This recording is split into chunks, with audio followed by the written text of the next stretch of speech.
कहानी एक ऐसा आदमी की है जो हर रोज मर के जिंदा हो जाता है। मतलब कि वो एक टाइम लूप में फंस चुका है जिसमें उसे हर दिन कोई ना कोई मार देता है। वो मार के वो उसी टाइम चला जाता है जहां से उसका दिन शुरू हुआ था।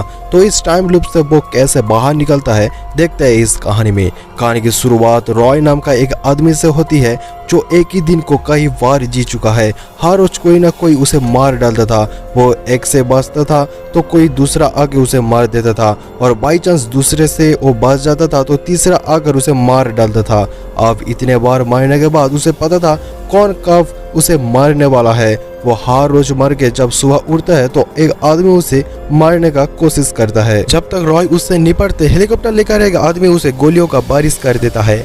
अब क्योंकि वो इससे कई बार मर चुका है तो इसीलिए उसको पता था कि कौन सा गोली कहाँ से आगे लगेगी। वो हर गोली को डॉज करके हेलीकॉप्टर में बैठा आदमी को चाकू से मार देता है, और हेलीकॉप्टर ब्लास्ट होने से पहले वो एक ट्रक पर गिरता है। कभी कभी उसका टाइमिंग सही नहीं होता था तब ट्रक उसके ऊपर चढ़ जाते थे। अगर रॉय इनसे बच जाते तो रोड पर कुछ लड़के उसे ठोक देती और रॉय फिर से उसी जगह पहुंच जाता था जहां से उसका दिन शुरू हुआ था। इसके बाद वो इनसे बचते बचते सरवाइव करते हैं, और इतने बार लड़कियों के हाथ मर जाने के बाद वो इनसे बचने सीख गया था। अगर वो इनसे बचता है तो एक बॉम्बर उसे बॉम्ब से उड़ा देता है। अगर वो इससे भी बच जाता है तो एक तलवार चलाने वाला लड़की तलवार से उसका गर्दन धड़ से अलग कर देता है। इतना ही नहीं, यह पे एक उसका हमशक्ल भी था जो उससे मारना चाहता था। मतलब कि इस टाइम लूप पर कदम कदम पर उसे कोई ना कोई आके मार देता है। रॉय को भरोसा था उसके वाइफ में इसके बारे में बता सकती है और इस टाइम लूप से उसे निकल भी सकती है। तो वो बचते हुए एक दिन वो उसका वाइफ को कॉल करता है, लेकिन फोन उसके वाइफ का बॉस उठाता है। वो रॉय को बताता है कि उसके वाइफ की कार एक्सीडेंट में उसका मौत हो चुकी है।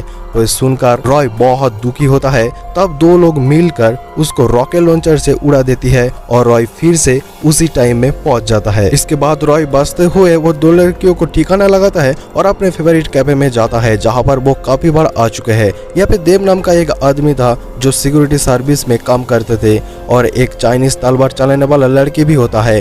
रॉय जब घड़ी देखता है तो 12:47 होता है और सभी असैसिन आ जाता है, गोलियों से उसे मार देता है। इसके बाद हमें रॉय की टाइम लूप पर जाने के पिछले दिन दिखाया जाता है। रॉय को उसके वाइफ ने अपने कंपनी में बुलाया था। रॉय जब वाइफ से मिलने के लिए कंपनी में पहुंचता है तब उसके वाइफ उसके कुछ बाल काट लेती है और उसे बात करते हुए उसका ब्लड सैंपल भी ले लेता है।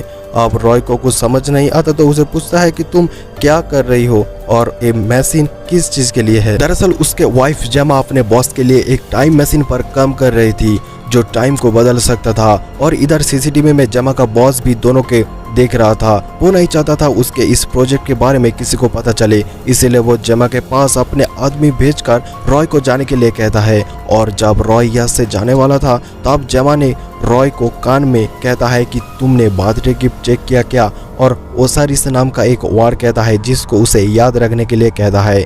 इसके बाद रॉय यहाँ से चला जाता है और यह जमा के बॉस एक आदमी को उसे मरवाने के लिए कहता है क्योंकि इस जगह और इस प्रोजेक्ट को रॉय ने देख लिया था। इसके बाद वो जमा को भी डांटता है और कहता है कि ये प्रोजेक्ट बहुत ही सीक्रेट है, वो किसी को भी यह नहीं ला सकती। इसके बाद जब रॉय एक बार में बैठा होती है तब एक लड़की उसके पास आती है जो रॉय के ऊपर पूरा लाइन मार रही होती है। तभी रॉय को उसका वाइफ की कॉल आती है। वो रॉय से कहती है वो एक बहुत बड़ा काम करने वाला है, इसमें उसकी मदद चाहिए।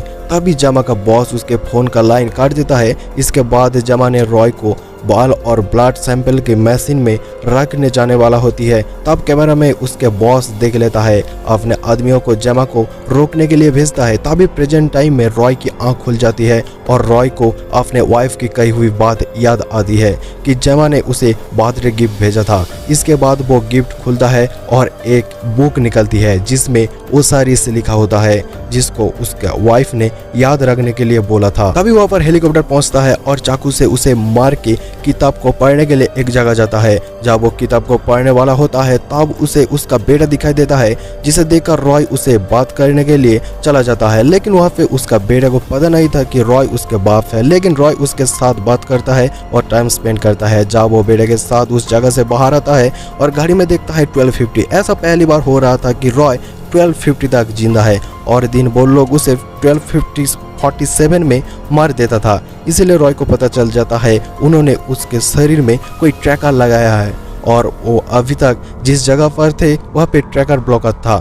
तभी वो लोग रॉय को मारने के लिए वहाँ पे पहुंच जाता है और रॉय के ऊपर गोलियों का बारिश कर देता है। ओके गाइस, अब क्या होगा? क्या रॉय जान पाएगा कि उसके साथ ऐसा क्यों हो रहा है? क्या उसका बीवी अभी भी जिंदा है या फिर नहीं? और टाइम मशीन के बारे में क्या है, इसको जानने के लिए तुम लोग चैनल पर नए तो सब्सक्राइब करके रखना, क्योंकि नेक्स्ट पार्ट में इस वीडियो का ले आऊंगा। तो मैं मिलता हूँ नेक्स्ट वीडियो पर, तब तक के लिए bye bye, goodbye and thanks for watching.